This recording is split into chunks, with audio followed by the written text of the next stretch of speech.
Hello dear friends, welcome है आप सभी का दोनों क्लासेस में। तो दोस्तों आज हम लोग सब्जेक्टिव क्वेश्चन कवर करेंगे केमिस्ट्री यानी रसायन शास्त्र के। ये क्वेश्चन से बोर्ड एग्जाम में काफी पूछे जाते हैं कि अंतर स्पष्ट करें, मतलब दो चीजों के बीच आपको अंतर स्पष्ट करने के लिए कहा जाता है बोर्ड एग्जाम में। जैसे कि यहाँ अंतर स्पष्ट करने के लिए कहा जा रहा है खनिज और अयस्क में, उसके बाद अंतर स्पष्ट करें निस्तापन और जारन में क्या डिफरेंस होता है, ये अंतर स्पष्ट करने के लिए कहा जाता है। जब भी ये क्वेश्चन आपको बोर्ड एग्जाम में पूछे जाते हैं तो आपको 5 नंबर का पूछे जाते हैं। जैसे कि ये क्वेश्चन पूछा गया है 2013 में बीएससीबी का तरफ से, जारन और निस्तापन में अंतर स्पष्ट करें। तो चलिए स्टार्ट करते हैं। सबसे पहला आपको क्वेश्चन क्या है कि खनिज और अयस्क में क्या अंतर होता है। सबसे पहले आप क्या करेंगे, दो बॉक्स बनाएंगे, एक तरफ आप खनिज लिखेंगे, दूसरा तरफ आप अयस्क लिखेंगे। वैसे भी अगर आपको बोला जाए कि खनिज और अयस्क में क्या अंतर होता है, लगभग आप एक पेज में लिखेंगे, मतलब एक पेज में आंसर लगभग आप एक पेज तक लिख सकते हैं। लेकिन आपको इफेक्टिव नॉलेज देना है, मतलब इफेक्टिव जो नॉलेज है इसके बारे में वो आपको लिखना है। सबसे पहले क्या करेंगे, खनिज का परिभाषा लिखेंगे, खनिज का डेफिनेशन लिखेंगे, उसके बाद अयस्क का डेफिनेशन लिखेंगे। खनिज का डेफिनेशन क्या होगा कि प्रकृति में पाए जाने वाले धातुओं के निश्चय संगठन वाले यौगिकों को खनिज कहा जाता है, जबकि प्रकृति में पाए जाने वाले खनिज और उसमें उपस्थित औषधि को गैंग कहते हैं। और जो ये होता है ये भी प्रकृति में पाया जाता है। अयस्क ऐसा खनिज होता है जिससे धातु का निष्कर्षण आसानी से होता है, उसी को क्या कहते हैं, अयस्क कहते हैं। मतलब जो इफेक्टिव डेफिनेशन होगा दोनों चीज का वो आप लिखेंगे। उसके बाद क्या लिखेंगे कि खनिज से धातु का निष्कर्षण सुगमता पूर्वक और कम खर्च में हो भी सकता है, नहीं भी हो सकता है। मतलब ये हो भी सकता है, नहीं भी हो सकता है कि खनिज से मतलब कम खर्चे में सुगमता पूर्वक यानी इजीली धातु का निष्कर्षण हो। और ये अयस्क में ये डिफिनेट है, मतलब ये होगा ही कि मतलब ये इजीली और कम खर्चे में मतलब धातु का निष्कर्षण होगा ही अयस्क में, ठीक है। यानी अयस्क से धातुओं का निष्कर्षण सुगमता पूर्वक यानी इजीली एवं कम खर्चे से संभव है, यानी ये पॉसिबल है, ठीक है। उसके बाद हम लोग एक बहुत अच्छा पॉइंट जानते हैं ये दोनों चीज के बारे में कि सभी अयस्क जो होता है वो खनिज होता है, लेकिन सभी खनिज अयस्क नहीं होता है, ठीक है। ये चीज हम जानते हैं। तो लास्ट में ये पॉइंट आप लिख देंगे कि सभी खनिज अयस्क नहीं हो सकते हैं, बट सभी अयस्क क्या होते हैं, खनिज होते हैं। यहां देखिए हो सकते हैं, मतलब सभी खनिज जो है अयस्क नहीं हो सकते हैं। जब क्या कह रहा है कि यह सभी अयस्क खनिज होते हैं, मतलब ये डिफिनेट है कि सभी अयस्क जो होते हैं वह खनिज होते हैं, लेकिन सभी अयस्क खनिज होते लेकिन सभी खनिज अयस्क नहीं होते। तो ये मतलब मेन डिफरेंस हुआ। इसी तरह से आपको आंसर देना है। जब भी आपको क्वेश्चन पूछा जाएगा अयस्क और खनिज में डिफरेंस करने के लिए बोर्ड एग्जाम में बोला जाएगा, तो आपको इस प्रकार आंसर देना है। वहां पहले आप क्या देखेंगे, मार्क्स देखेंगे कितना मार्क्स का ये क्वेश्चन है, कितना नंबर का ये क्वेश्चन है, इसको सॉल्व करने से कितना नंबर प्राप्त होगा। तो आपको वहां नंबर के अनुसार वह बोला जाएगा कि इतना शब्द से इतना शब्दों के बीच इसका आंसर दें। तो आपको शब्दों का भी याद रखना है, मतलब उसका लिमिट पार नहीं करना है, अन्यथा फिर वहां नंबर छटने की पॉसिबिलिटी बनती है, संभावना बनती है, ठीक है। तो पहला क्वेश्चन मेरा कवर हो गया। अब देखिए सेकंड नंबर क्वेश्चन पूछा गया था कि जारन तथा निस्तापन में क्या अंतर होता है, या फिर जारन और निस्तापन में अंतर स्पष्ट करें। मतलब क्वेश्चन पूछने का तरीका अलग अलग हो सकता है। सिंपल सी फॉर्मूला है, मतलब इसी तरह से जैसे हम लोग अयस्क और खनिज में अंतर स्पष्ट किए, उसी तरह से आपको जारन और निस्तापन में अंतर कर देना है। जारन और निस्तापन क्या है कि जारन, उसके बाद लिखेंगे निस्तापन। तो इसमें जारन में क्या होता है कि इसमें अयस्क को हवा के साथ गर्म किया जाता है, यानी हवा की प्रेजेंटेंसी में उपस्थिति में अयस्क को गर्म किया जाता है। और निस्तापन में क्या होता है कि इसमें अयस्क को हवा की अनुपस्थिति में, यानी हवा की अनुपस्थिति में गर्म किया जाता है। निस्तापन में इसमें अयस्क को हवा के साथ गर्म नहीं किया जाता है, इसमें अयस्क को हवा के साथ गर्म किया जाता है। उपस्थिति या अनुपस्थिति वर्ड भी आप यहां इस्तेमाल कर सकते हैं, वो ज्यादा सुटेबल होता है। अब देखिए सेकंड पॉइंट आपका लिखा गया है कि जारन जो होता है यह विधि यानी जारन विधि सल्फाइड अयस्कों के लिए उपयुक्त है। ये किसके लिए है, ये क्वेश्चन भी पूछे जाते हैं ऑब्जेक्टिव क्वेश्चन की जारन विधि मतलब जो होता है ये किस अयस्कों के लिए उपलब्ध है। तो ये जो है उपयुक्त है ये सल्फाइड अयस्कों के लिए। किसके लिए, सल्फाइड अयस्कों के लिए। जबकि जो निस्तापन विधि है ये कार्बोनेट तथा कार्बोनेट और हाइड्रेट अयस्क के लिए उपयुक्त है। ये सिर्फ सल्फाइड के लिए, जारन सिर्फ सल्फाइड के लिए और निस्तापन दो चीज के लिए कार्बोनेट तथा हाइड्रेट अयस्क के लिए उपयुक्त होता है, ठीक है। दूसरा पॉइंट हो गया। इसी तरह से आपको थर्ड पॉइंट लिखना है कि इस विधि में किसमें, जारन में सल्फाइड ऑक्सीकरण से ऑक्साइड में बदल जाता है। सल्फाइड क्या होता है कि ऑक्सीकरण से ऑक्साइड में बदल जाता है। जैसे कि यहाँ देखिए यहाँ क्या हुआ कि जेडनस किया है, सल्फाइड अयस्क है, ये ऑक्सीकरण हुआ है, मतलब ऑक्सीजन के साथ मतलब इसको गर्म किया तो जेडन प्लस SO2 बन गया। तो ये क्या हो गया कि ऑक्साइड में बदला कि नहीं बदला, सल्फाइड ऑक्सीकरण से ऑक्साइड में बदल जाता है। यहाँ सल्फाइड है ना लगा हुआ, जेडनस के साथ एस में क्या है, सल्फाइड है, ये आगे चल के ऑक्सीकरण में हो गया, यानी ऑक्साइड में बदल गया है। जबकि निस्तापन में क्या होता है कि इसमें अयस्क के तापीय विघटन से ऑक्साइड बनता है, तापीय विघटन से ऑक्साइड ऑक्साइड बनता है, जैसे कि यहाँ ZnCO3 ZnO प्लस CO2। यहाँ क्या होता है कि तापीय निस्तापन से विघटन से मतलब क्या होता है, ऑक्साइड का निर्माण होता है निस्तापन प्रोसेस में। अब देखिए फोर्थ पॉइंट क्या लिखा है कि इस विधि में अयस्क का छिद्र युक्त होना कोई जरूरी नहीं होता है। इसमें क्या होता है कि जारण में अयस्क का छिद्र युक्त होना कोई जरूरी नहीं होता, कोई मतलब पॉसिबिलिटी होती है या फिर नहीं भी होती है तो चलती है। लेकिन इसमें क्या होता है कि इस विधि में यानी निस्तापन में इस विधि में अयस्क के छिद्रयुक्त हो जाते हैं, जिससे कि आगे की क्रिया आसान हो जाती है। इसमें निस्तापन की बात की जा रही है। और निस्तापन ये आपका मेन पॉइंट है, ये पॉइंट आपको कभी नहीं भूलना है कि ये आपका पहला पॉइंट है। इसमें जो होता है अयस्क को वायु की उपस्थिति में गर्म किया जाता है, और निस्तापन में क्या होता है कि अयस्क को वायु की अनुपस्थिति में हीट किया जाता है। और सेकंड पॉइंट है कि जारण जो है ये सल्फाइड अयस्क के लिए प्रयुक्त है, और निस्तापन जो है कार्बोनेट और हाइड्रेट के लिए प्रयुक्त है। ये दोनों पॉइंट आपका इफेक्टिव पॉइंट है। इफेक्टिव उस टाइम से हम बोल रहे हैं तो इफेक्टिव का मतलब ये हुआ कि जो मेन पॉइंट है, ये तो मेन यही दोनों पॉइंट है ना, निस्तापन और जारण में। अगर ये दोनों पॉइंट आपको अगर पता नहीं रहे तो आप फिर इसका मतलब डेफिनेशन नहीं दे पाएंगे, इसका आप सही तरह से व्याख्या नहीं कर पाएंगे, विश्लेषण नहीं कर पाएंगे। तो कुछ पॉइंट्स होते हैं वो नहीं भूलने का होता है, वो किसी भी हाल में आपको याद रखना होगा, ठीक है। तो निस्तापन और जारण में हम लोग अंतर स्पष्ट कर लिए। अब आगे बढ़ेंगे, आगे हमको कौन सा चीज में अंतर स्पष्ट करने के लिए कहा जा रहा है देखते हैं। देखिए आगे आपका क्वेश्चन है कि निम्नलिखित में उदाहरण सहित अंतर स्पष्ट करें, ठीक है। यानी उदाहरण के साथ आपको अंतर स्पष्ट करने के लिए बोला जा रहा है। 2013 में क्वेश्चन पूछा गया, तो समझ जाइए कि 2013 में पूछा गया तो अभी पूछने के चांस बनते हैं, क्योंकि बीएससी भी क्या करता है कि बहुत सारे क्वेश्चन से पिछला ईयर का क्वेश्चन को उठा के पूछ देता है, सेम टू सेम वही क्वेश्चन को पूछ देता है। तो क्या कहा गया क्वेश्चन में कि उदाहरण सहित यानी उदाहरण के साथ आपको क्या करना है, अंतर स्पष्ट करना है गालक और धातुमल में, परगलन तथा भर्जन में, ठीक है। तो सबसे पहले आप ऑप्शन ए में यानी ए नंबर बी नंबर को करके दिया है, मतलब 2 क्वेश्चन इसके अंतर्गत हमको पूछा गया है। तो सबसे पहले क्या करेंगे, गालक और धातुमल यानी फ्लक्स एंड स्लैग के बीच हम डिफरेंस करेंगे। क्या इसके बीच डिफरेंस होती है, मतलब क्या अंतर होता है। देखिए वे रासायनिक पदार्थ जो अयस्क में उपस्थित अवगलनीय, जिसको क्या कहते हैं अवगलनीय, जो मतलब गलने वाला नहीं है, वे रासायनिक पदार्थ जो अयस्क में उपस्थित अवगलनीय अशुद्धि को क्या करता है, गलनीय बनाने के लिए प्रयुक्त किए जाते हैं। क्या कहलाते हैं, गालक यानी फ्लक्स कहलाते हैं। सिंपल सी बात है, गालक यानी फ्लक्स एक केमिकल होता है, जैसे कि तेल हो गया, पाइन ऑयल हो गया, ये सब मतलब क्या है, गालक है यानी फ्लक्स है। ये इसका काम क्या होता है कि अवगलनीय अशुद्धि को गलनीय बना देता है, जो गलने वाला नहीं रहता उसको भी गला देता है, यही काम होता है गालक यानी फ्लक्स का। तो उसको क्या कहते हैं, फ्लक्स यानी गालक कहलाते हैं। जबकि गालक तथा अवगलनीय अशुद्धि की क्रिया से निर्मित पदार्थ धातुमल कहलाता है, ठीक है। यानी आप देखिए फ्लक्स ने यहाँ क्या किया, अयस्क में क्या किया कि जो अशुद्धि रहता है, जो गालक अवगलनीय रहता है, फ्लक्स वहां डाले, फ्लक्स जैसे डाले तो वहां क्रिया हुआ तो वो गल गया, गल के जो बना तो उसको कहते हैं धातु यानी धातुमल स्लैग, यानी जो कचरा निकलता है, जो भी आपका जो अशुद्धि निकलता है उसको क्या कहते हैं, स्लैग यानी धातुमल कहते हैं। ये कब बनता है, फ्लक्स के डालने के बाद, यानी अयस्क में फ्लक्स को डाले तो फ्लक्स से जो अवगलनीय अशुद्धि है वो गल करके मतलब क्या बन गया, स्लैग यानी धातुमल बन गया। उदाहरण के लिए कहा जा रहा है कि आयरन के निष्कर्षण में लाइमस्टोन गालक है, यानी लाइमस्टोन गालक है का प्रयोग किया जाता है। यहां आपको ऑब्जेक्टिव में पूछा जाएगा कि आयरन के निष्कर्षण में गालक के रूप में किसका इस्तेमाल किया जाता है, तो लाइमस्टोन का इस्तेमाल किया जाता है। ये चीज आपको कभी नहीं भूलना है, जहां से आपको ऑब्जेक्टिव क्वेश्चन यानी एमसीक्यू पूछने के पूरा चांस बनते हैं। तो आयरन के निष्कर्षण में लाइमस्टोन गालक के रूप में प्रयोग किया जाता है। जो सिलिका क्या है कि सिलिका अशुद्धि को, सिलिका मतलब क्या होता है, सिलिका पाई जाती है आयरन में, तो सिलिका अशुद्धि से क्रिया करके कैल्शियम सिलिकेट यानी धातुमल बनाते हैं, यानी सिलिका अशुद्धि से क्रिया करके क्या करते हैं, धातुमल कैल्शियम सिलिकेट का निर्माण करते हैं, और वो क्या होता है धातुमल के रूप में वो नीचे आ जाता है, वो मतलब अयस्क से मतलब दूर हो जाता है, ठीक है। ये हुआ गालक और धातुमल में डिफरेंस, ठीक है। गालक क्या है, एक प्रकार का पदार्थ है जो अयस्क में डाला जाता है अशुद्धि को हटाने के लिए, अवगलनीय अशुद्धि को पिघला करके हटाने के लिए, और जो मतलब कचरा बनता है उसके फलस्वरूप जो रिएक्शन के बाद जो भी धातुमल बनता है, जो भी ये बनता है मतलब अपशिष्ट पदार्थ बनता है, उसको क्या कहते हैं, धातुमल यानी स्लैग कहते हैं। अब सेकंड में क्वेश्चन था कि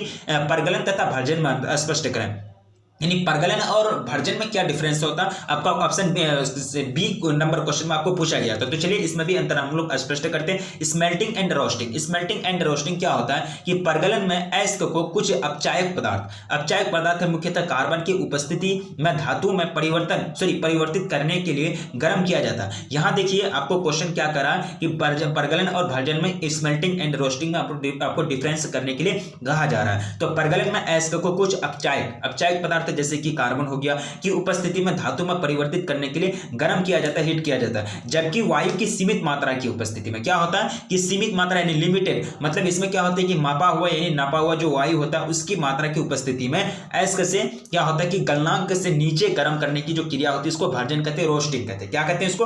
रोस्टिंग कहते हैं। परगलन का मतलब क्या हो गया? अयस्क को कुछ अब चाहे पदार्थ जैसे कार्बन की उपस्थिति में धातु में परिवर्तन करने के लिए गर्म किया जाता है। गर्म करेंगे, जब कोई धातु को गर्म किया जाता है तो वो गलने लगता है ना, तो गलने के एक प्रोसेस है, सिंपल सी बात है, धातु का गलने का प्रोसेस को क्या कहेंगे?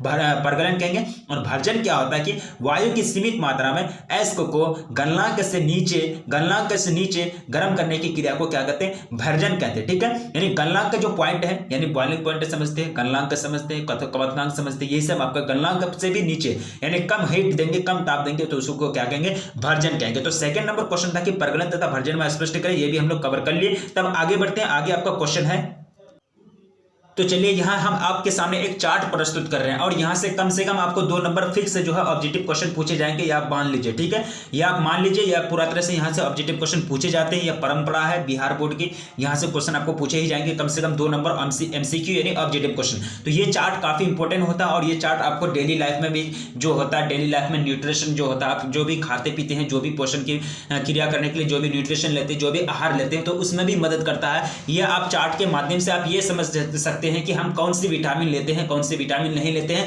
और कौन सी विटामिन की मेरे अंदर कमी है। ठीक है, जैसे कि आपको यहां बताया जरा, उसके बाद देखिए काफी इंपॉर्टेंट चार्ट है। विटामिन के नाम यानी विटामिन से पहला विटामिन कितना प्रकार का होता है? A B C D E के, A B C D E के, ये नहीं कि ए टू जेड कर दिए। ठीक है, टोटल कितना होता है? एक A B C D E के यानी टोटल आपका 6 प्रकार का होता है। ये 6 प्रकार के क्या नाम होते हैं? स्रोत क्या है, सोर्स क्या है, मतलब किससे इस विटामिन की प्राप्ति होगी और इसके कारण इसके कमी के कारण कौन सा रोग हो जाएगा, कौन सा बीमारी उत्पन्न हो जाता है, ये चीज आपको हर हाल में याद रखना है। तो चलिए स्टार्ट करते हैं। सबसे पहला सोर्स आपका विटामिन ए।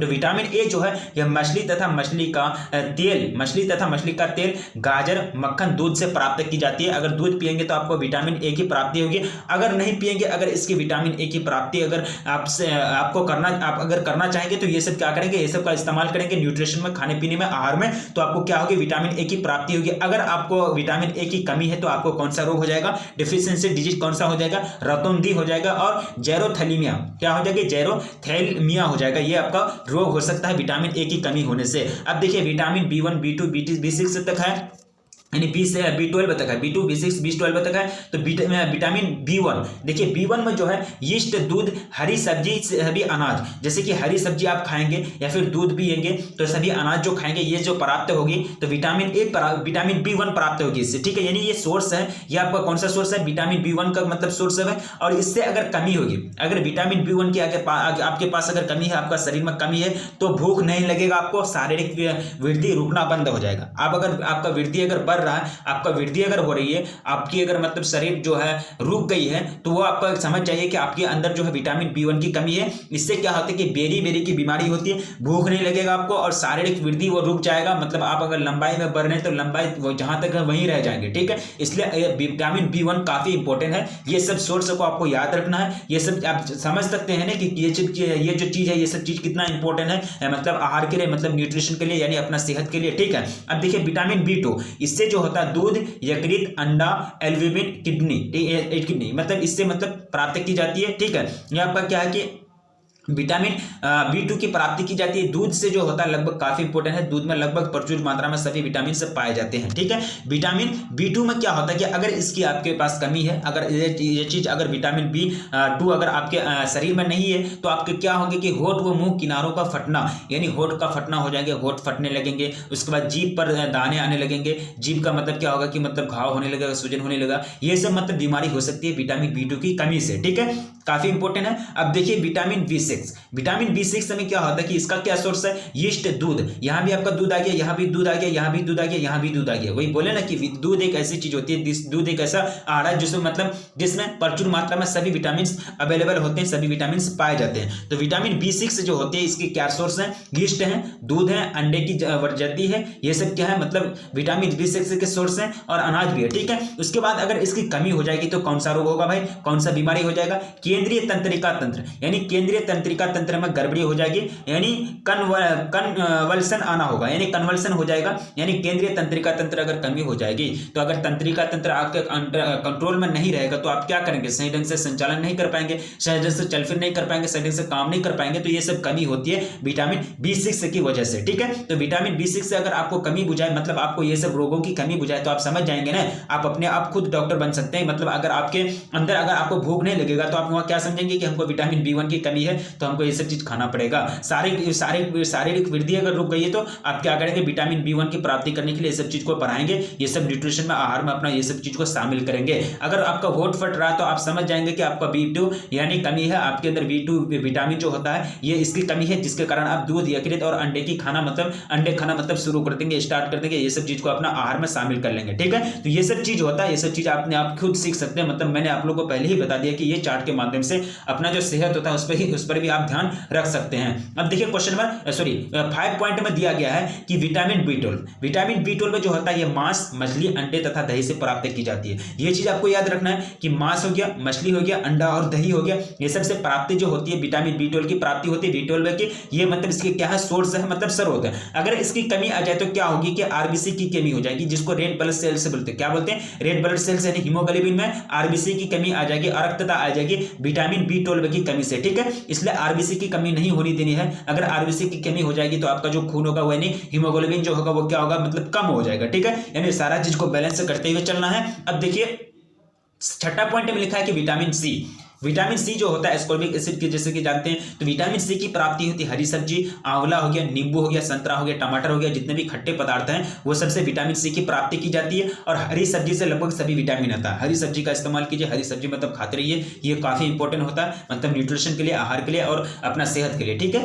उसके बाद होगा कि विटामिन सी की कमी से अगर हो जाएगी तो विटामिन सी की कमी से जो होती है वह सकरवे की बीमारी होती है। क्या होती है, सकरवे की, मसूरे में अगर दांत में जो होता है, मसूरे में क्या होगा, खून निकलने लगेगा, ब्लीडिंग अपने आप से ब्लीडिंग होने लगेगा, ब्लड निकलने लगेगा अगर विटामिन सी की अगर कमी आ जाए। तो जब आप समझ जाएंगे कि अगर आपका खून निकल रहा है, यानी जो इसमें मसूरे से अगर खून निकल रहा है, ब्लड हो रहा है, यानी ब्लीडिंग हो रहा है, तो आप क्या समझेंगे कि हमको विटामिन सी की कमी है। तो हमको क्या क्या चीज खाना चाहिए, टमाटर, संतरा, ये सब मतलब खाने में, आहार में ये सब चीज को हमको शामिल करना होगा, हरी सब्जी को भी शामिल करना होगा, जिससे विटामिन सी की पूर्ति बढ़ेगी, यानी पूर्ति हो जाएगी और ये सब रोग से हमको छुटकारा मिलेगा, ठीक है।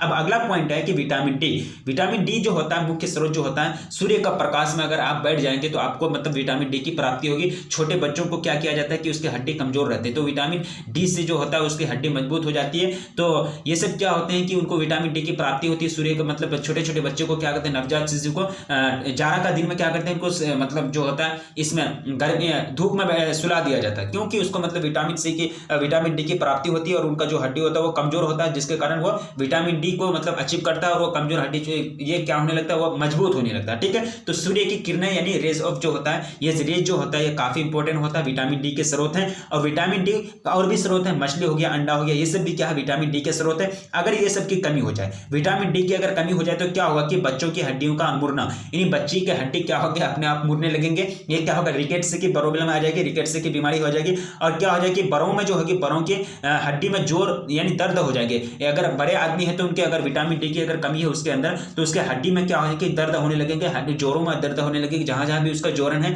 जहां जहां भी उसका ज्वाइनिंग पॉइंट है, वहां क्या होने लगेंगे, दर्द यानी पेन होने लगेंगे, ठीक है, विटामिन डी की कमी होने से। अब 8 पॉइंट है कि विटामिन ए। देखिए विटामिन ई की जो प्राप्ति होती है वो वनस्पतियों तथा अंकुरित बीजों के तेल से प्राप्ति होती है। कहां से प्राप्ति होती है इसकी, वनस्पति तथा अंकुरित बीजों के तेल से प्राप्ति होती है विटामिन ए के। अगर विटामिन ए अगर नहीं है, अगर विटामिन ए की कमी है तो कौन सा रोग हो जाएगा भाई, मांसपेशियों में कमजोरी, जनन क्षमता में कमी हो जाएगी, मांसपेशियों में कमजोरी हो जाएगी विटामिन ई की कमी से। तो विटामिन ई की कमी से अगर ये सब चीज आपके अंदर कमी है, ठीक है, तो ये आप क्या करेंगे, विटामिन ई का सेवन करेंगे। और विटामिन ई का सेवन करने के लिए कौन सा सोर्स होता है भाई, वनस्पतियों तथा अंकुरित बीजों के तेल, ठीक है। ये चीज आपको क्या करना पड़ेगा, अपना न्यूट्रिशन में, अपना जो आहार है वो आप जो ये चीज आपको शामिल करना पड़ेगा, ठीक है। अब देखिए विटामिन सी, डी, ई के, अब देखिए ई जो है आपका विटामिन ई, देखिए हरी सब्जी से इसकी प्राप्ति होती है। मैंने आप लोगों को पहले ही बता दिया कि हरी सब्जी और दूध जो होता है ये दोनों चीज काफी इंपॉर्टेंट होता है। ये दोनों चीज अपने लाइफ में लगभग डेली खाना चाहिए, क्योंकि डेली मतलब ये न्यूट्रिशन में, आहार में ये डेली दोनों चीज को शामिल करना जरूरी होता है। अगर ये दोनों चीज अगर आप शामिल कर लेते हैं, अगर अदर चीज को नहीं भी करते तो चलता है, लेकिन ये दोनों चीज से बहुत सारे सारे विटामिन से की आपकी पूर्ति हो जाती है, ठीक है, हरी सब्जी और दूध से, ठीक है। तो विटामिन के की जो मतलब सोर्स है वो हरी सब्जी है, यानी जो ग्रीन वेजिटेबल है। उसके बाद अगर इसकी कमी हो जाए तो क्या हो जाएगी कि रक्त कोशिका स्त्राव, रक्त थक्का नहीं बनेगा। उसके बाद क्या होगा कि अधिक क्या होगा कि समय लगेगा, यानी रक्त अगर आपका कहीं कट गया, कहीं फट गया, तो वहां अगर खून निकलने लगता है, अगर ब्लीडिंग होने लगता है, तो वो मतलब जल्दी थक्का बन के रुकेगा नहीं। अगर आपके शरीर में विटामिन के की कमी है, अगर विटामिन के की कमी नहीं है तो आपका हाथ कट जाए, कहीं भी हल्का सा भी कट जाए या फिर खरोच आ जाए, तो वहां जो ब्लड निकलेगा वो ज्यादा टाइम तक नहीं निकलेगा, मतलब हल्का सा निकलेगा, फिर वो तुरंत बंद हो जाएगा, ठीक है। ये होती है विटामिन के की कारनामा, ठीक है। तो विटामिन के क्या स्रोत है, विटामिन ई के क्या स्रोत है, क्या कमी होती है, ये सारा चीज आपको याद रखने की जरूरत है। विटामिन B2, B6, B12 क्या क्या है, ये चीज आपको याद रखने की जरूरत है। विटामिन ए क्या है, विटामिन ए की प्राप्ति मछली तथा मछलियों का तेल से होता है और इसके कमी से रतौंधी होता है। ये सारा चीज आपको याद रखने की कोशिश करना, क्योंकि इससे मैंने आप लोगों को पहले ही बता दिया कि 2 ऑब्जेक्टिव क्वेश्चन यानी एमसीक्यू यहां से पूछे जाते हैं, ठीक है, और सब्जेक्टिव क्वेश्चन भी पूछे जाते हैं, ठीक है। तो काफी इंपॉर्टेंट है और ये सब जो होता है बोर्ड एग्जाम में आपको पूछे जाएंगे। बोर्ड एग्जाम में आएगा कहां से क्वेश्चन भाई, यही से क्वेश्चन पूछे जाएंगे ना। हम लोगों ने डिफरेंस से किया, जारन और निस्तापन में क्या डिफरेंस होता है, ये दोनों चीज आपको याद रखना। जहां भी ये वीडियो जो देखे, ये वीडियो जो भी देखे, तो आपको कम से कम 3 मार्क्स यहां से आपको पूछे ही जाएंगे, ठीक है। यानी जो इंपॉर्टेंट होता है, देखिए आपका जो इंपॉर्टेंट है उसी को हम लेकर के आए। वैसे भी आपको बहुत सारे चीज मिलेंगे बुक में पढ़ने के लिए, लेकिन पूरा आपका पास टाइम लिमिटेड में जो इफेक्टिव है, जो काफी कारगर होता है, वो सब चीज को थोड़ा सा रिवीजन बहुत अच्छा तरीके से करना है। जारन और निस्तापन हम लोग समझ ले, जारन खनिज और अयस्क में क्या अंतर होता है, ये दोनों चीज हम लोग समझ लिए, ठीक है। तो आप लोगों से एक छोटी सी रिक्वेस्ट है कि वीडियो को अगर लाइक नहीं किए तो प्लीज वीडियो को लाइक कर दीजिए, क्योंकि वीडियो बनाने में काफी मेहनत लगती है। और आप चैनल पर अगर पहली बार विजिट कर रहे हैं तो प्लीज चैनल को सब्सक्राइब भी कर लीजिए, क्योंकि आपका बोर्ड एग्जाम नजदीक है और बोर्ड एग्जाम में अच्छा मार्क्स लाने के लिए अच्छा मटेरियल होना जरूरी है, और जो आपको यहाँ प्रोवाइड किया जाता है, ठीक है। अपने दोस्तों में एक बार जम करके शेयर कर दीजिए, क्योंकि उनको भी कहीं दिक्कत ना हो, वो भी अच्छा तरह से मार्क्स ला पाए, उनकी भी तैयारी अच्छी हो। तब तक रखिए अपना ख्याल, मिलेंगे फिर नेक्स्ट वीडियो में, तब तक के लिए जय हिंद।